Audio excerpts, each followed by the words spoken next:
Il y a deux phrases, deux mots, deux phrases qu'il a dit tout à l'heure. Il a parlé premièrement de l'amour de l'argent. Amen. L'Esprit de Dieu me met à cœur de nous interpeller par rapport à l'amour de l'argent. Quelque part, il est dit que l'argent est un bon serviteur, mais un mauvais maître. Maître, ça veut dire enseignant. D'accord? C'est pourquoi vous allez voir, la plupart des gens, il était calme. Le jour où il a l'argent, il commence à avoir des ambitions et la folie s'installe et c'est très dangereux. Et deuxième chose, c'est que ne fais pas tout pour avoir l'argent. Nous avons des limites à observer en tant qu'enfant de Dieu. Je reprends, je dis, ne fais pas tout pour avoir l'argent. Cette phrase-là est très dangereuse. Je connais des personnes qui sont aujourd'hui dans l'occultisme parce que c'était le seul moyen qui lui restait. Les jours où tu dis, je vais tout faire pour avoir l'argent, cela veut dire que tu ouvres une brèche à Satan. Est-ce que quelqu'un m'entend? Dieu te bénit au travers de ce qu'il a mis en toi. Chacun de nous, tel que nous sommes là, Dieu a déjà placé en nous des talents par lesquels l'argent viendra vers toi. Mais si maintenant, ceux qui vont dans l'occultisme, ce sont des personnes qui n'ont pas eu le temps d'identifier ou de sonder ce que Dieu a mis en eux. Alléluia. Est-ce que ça me fait comprendre? Ne fais pas tout. Jeune fille, n'abandonne pas ton corps à n'importe qui pour l'argent. Ami, l'argent, c'est ça. C'est-à-dire, il y a des personnes, il est prêt à faire de n'importe quoi pour avoir de l'argent. L'argent, c'est un bon serviteur. Un serviteur, c'est celui qui te donne dans le présent. Il est là, mais il peut être un mauvais. C'est à la suite, après t'avoir empoisonné, parce que le mal qui vient vers toi, il n'a pas de cornes. Quand le mal avance vers nous, il ne vient pas avec des cornes. Les cornes, c'est après. Quand il est parti, quand vous êtes séparés, tu dis, ah, c'était... C'est quelqu'un m'entend. Donc, faites très attention avec l'argent. Cherchez l'argent avec les possibilités, le moyen, la force. Il y a des gens qui détruisent même leur santé. Où je travaille, j'ai croisé un jeune homme. Bon, à l'époque, quand j'ai eu ce travail-là, il avait 33 ans. Mais à 33 ans, il avait déjà fini le crédit de sa maison. Il avait déjà fini. Moi, j'ai dit, mais attends, comment tu m'expliques à ton âge là? Souvent, c'est pour 25 ans, tout ça. Il m'explique, il travaillait comme une machine. Quand il bossait, il a travaillé, c'est-à-dire il a fait des heures, comment on appelle ça, les heures supplémentaires. Il a tellement doublé son salaire. Imaginez, il a fini déjà le crédit de la maison, mais en retour, l'argent l'a bien servi, non? Il a fini le crédit, mais il a perdu son foyer parce qu'il a cassé son dos. Oui, il a cassé son dos quand il travaillait comme ça. C'était lui. Il prenait même vous comprenez, hein? Il prenait des stimulants, tout ça. Donc lui, c'était le plus fort. C'est lui, tous les chefs donnaient l'exemple sur lui. Regardez lui, il est motivé, tout ça, mais il ne savait pas que après, quel enseignement il va tirer.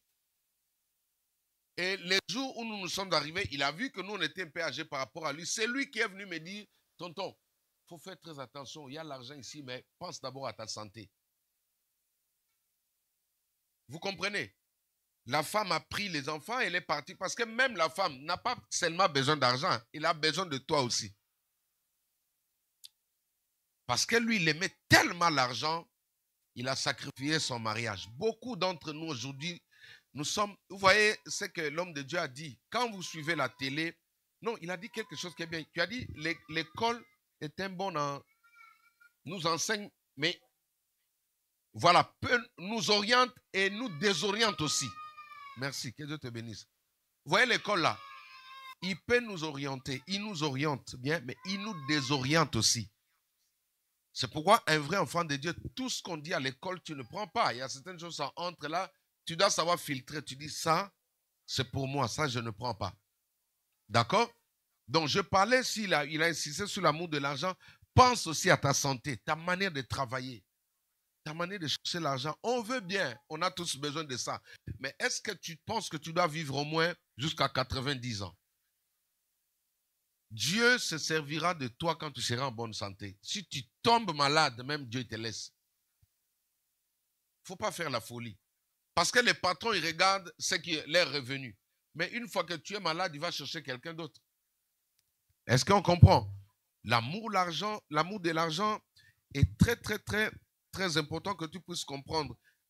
Pour l'argent, ne fais pas de n'importe quoi. Ne t'associe pas à n'importe qui. Il ne faut pas créer des amitiés avec n'importe qui. Ça peut sacrifier ta famille. Tu peux commencer à sacrifier tes enfants. Tu as voulu l'argent. J'ai suivi un témoignage d'un pasteur qui est parti voir l'autre pourquoi son église ne grandissait pas. Il dit, viens, je vais te montrer. Mais quand il est parti là-bas, il a donné d'abord un livre. Quand il a pris connaissance du livre, il a compris que c'était il était déjà dans la franc-maçonnerie. Après, le même pasteur là qui avait beaucoup d'argent lui dit, non, il faut que tu viennes dormir chez moi. Lui il dit, mais je vais venir dormir chez toi comment? Il dit, mais non, c'est juste un petit rien là. Après, tu auras beaucoup d'argent. Tu auras une grande église, les écrans. Tu vas tout faire. Vous voyez? Et quand il s'est rendu compte, il a dit, non, non, non. Je préfère marcher à pied, mais avoir Jésus-Christ de Nazareth. Alléluia. Faites très attention. Ne crée pas des alliances. Toi, quand il y a l'argent, tu vas te jeter. J'ai vu, moi, quand je voyageais en Afrique, j'ai vu des jeunes filles qui vendaient leur corps à cause de l'argent. Beaucoup ont attrapé des maladies. Même ici en Europe, qui t'a dit que si tu n'as pas l'argent aujourd'hui, demain, tu n'auras pas d'argent? Ne sois pas jaloux des autres parce que toi aussi, ton tour viendra. Est-ce que quelqu'un m'entend? Judas Iscariote, il a été rattrapé parce qu'en lui, il y avait cet amour excessif-là, un amour débordé. Les amis, l'argent, on va laisser. Il a dit quelque chose, nous tous, on va laisser. Nous, on avait des parents à l'époque, on se disait les enfants des. On nous appelait les enfants des. Mais si tu vois, après la mort du vieux, comment on est resté jusqu'aujourd'hui. Jusqu'aujourd'hui. Peut-être ceux qui ont connu. Mais quand tu vois notre famille, notre situation actuelle, tu te demandes, est-ce que l'argent est passé par ici? La Bible dit l'argent a des ailes. Il peut être là aujourd'hui, demain il peut partir, il peut voler. Mais sache-le, quand tu es en Christ, un jour il finira par revenir. Ne fais pas de n'importe quoi pour l'argent. Amen. Que Dieu nous bénisse. Le dernier verset, je vous donne, vous écrivez, c'est Hébreux chapitre 12, verset 1er. Il a dit que nous sommes environnés, la Bible dit nous sommes environnés de si grandes nuées de témoins. Que chacun fasse attention comment il marche, comment il sert Dieu, comment il vit. Amen. Donc, je suis arrivé au terme. Nous allons prier. Je nous demanderai justement d'incliner nos têtes là où nous sommes. Alors, on nous a parlé du renoncement. On nous a parlé du renoncement. Je dois renoncer à quelque chose. L'homme de Dieu nous a expliqué beaucoup de choses. Ce matin, es-tu prêt à renoncer à quelque chose?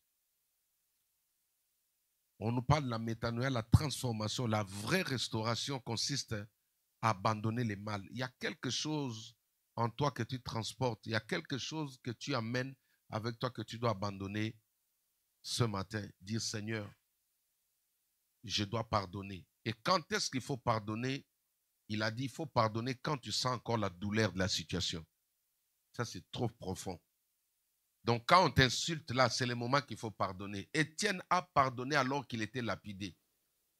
Nous, on avait compris, même moi hier, j'enseignais, je disais, tu vas pardonner quand tu es calme. Non. En fait, le vrai pardon consiste à pardonner quand tu as encore la douleur sur toi. Dis à Dieu maintenant, j'abandonne ça, j'abandonne les mensonges, j'abandonne la haine, j'abandonne la colère, j'abandonne le mal, j'abandonne l'amour de l'argent, je me repens. Je ne vendrai plus mon corps à cause de l'argent. Je ne donnerai plus mon corps à quelqu'un pour qu'il m'accorde l'élévation au niveau, une promotion. Je vais conserver ma vie chrétienne, je vais conserver ma foi. Est-ce que tu peux parler à Dieu, s'il te plaît?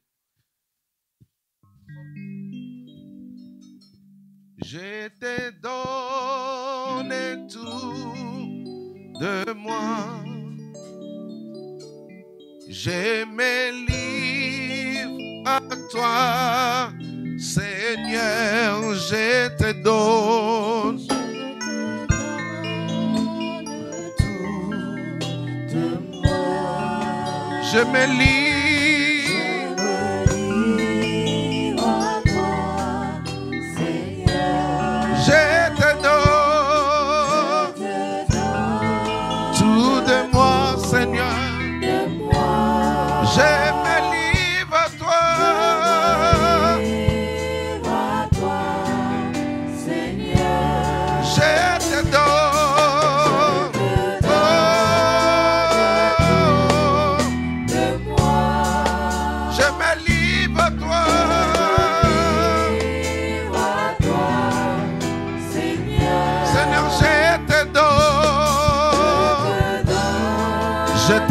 mon cœur, mon âme. Je me livre à toi.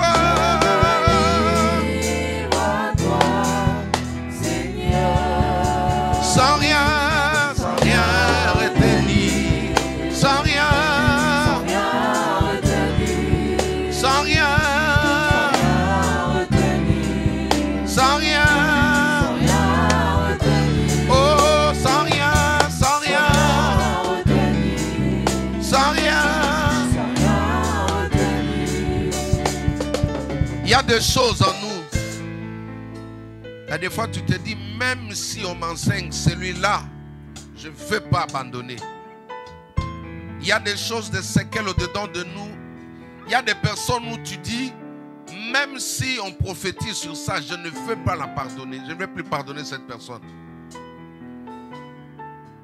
Il y a des choses, tu te dis, ça je retiens. Mais la chanson dit, sans rien retenir. Sans rien retenir, ça veut dire que il faut dépouiller complètement, il faut renoncer à tout. Ne garde rien au-dedans de toi. Il faut tout sortir. Pardonne ton mari, pardonne tes parents.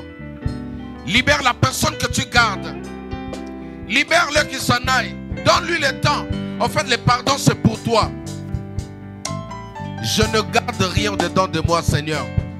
Même celui qui m'a blessé, qui m'a humilié devant les gens, je le libère aujourd'hui. Commence à parler à Dieu. Je ne garde rien dedans de moi. Je ne garde rien. Je te donne. Priez, priez, priez. Parle à Dieu, il est là, il t'écoute. Libère la personne qui t'a humilié. Je te donne tout.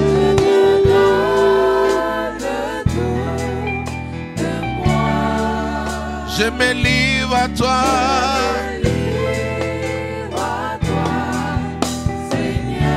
Oui, sans rien. Renonce à tout sans rien. Abandonne sans rien. Ne garde rien dans ton cœur. Ne garde rien dans tes pensées. Ne retiens rien, abandonne tout. Je me livre totalement. Oh oui, je me livre totalement. Mon Dieu, je me livre. Tout mon cœur, tout mon âme, tout mon être, mon esprit, je me livre à toi. Jésus.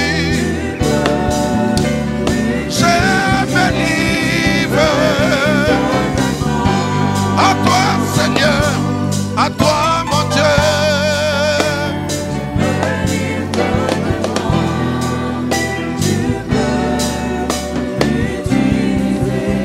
Ma vie n'est plus à moi. Ezali sous ngate. Ma vie ne m'appartient pas, elle est à toi. Elle est totalement. Ma vie, ma vie, ma vie.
jamais les prix de tout ce que tu as subi.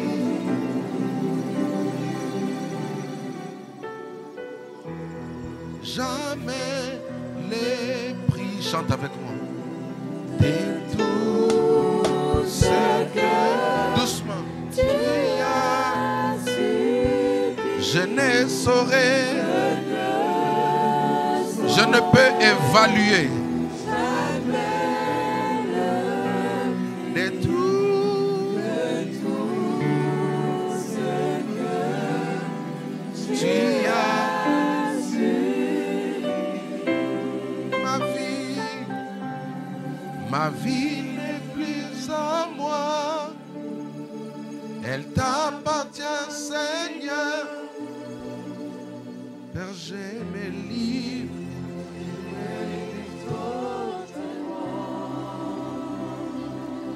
Quand on vient à Jésus, on vient avec toute sa vie. On amène tout ce qu'on est, tout ce qu'on a. On vient avec son corps, avec son âme, avec son esprit. C'est pourquoi nous disons, ma vie t'appartient. Seigneur, restaure la vie de mon frère. Il est écrit, ce n'est ni par force, ni par puissance, mais par mon esprit, dit l'Éternel. Nous nous confions à toi, Seigneur. Donne la force à chacun de nous de résister devant cet amour excessif d'argent. Donne la force à ma soeur, à mon frère, de refuser les offres que le diable lui propose. Donne la force à tes serviteurs. Donne la force à ta fille. Donne la force de pardonner, Esprit de Dieu. Je puis tout par celui qui me fortifie. C'est toi qui nous fortifies. Donne-nous cette capacité, Seigneur, de ne pas céder à la tentation, de ne pas donner la main d'association à l'ennemi, de ne pas vendre notre corps à cause de l'argent, de ne pas nous vendre ce corps qui est aussi précieux pour toi. Ce cadeau que tu nous as donné, Seigneur, ce cadeau que le diable envie, que les démons envient, que les morts envient. Donne-nous la force de ne plus céder à la tentation. Fais baisser la musique, s'il vous plaît. De ne plus céder à la tentation, à la séduction. Tout le mensonge qui vient devant nous au travers de l'argent. Le monde actuel est dominé par le dieu mammon, le dieu de l'argent. Les gens sont prêts à tout faire, même tuer, sacrifier, enterrer les autres pourvu qu'ils aient l'argent. Mais la Bible dit, à quoi sert-il à un homme de gagner le monde si un jour il perdait son âme? Alors Seigneur, aide-nous à renoncer à toutes ces choses, à renoncer à tout ce que l'ennemi a investi en nous. Par le nom magnifique, excellent de Jésus-Christ, notre Seigneur et Sauveur, nous t'avons ainsi prié avec action de grâce. Nous disons tous Amen. Acclamons le Seigneur, nous pouvons nous asseoir.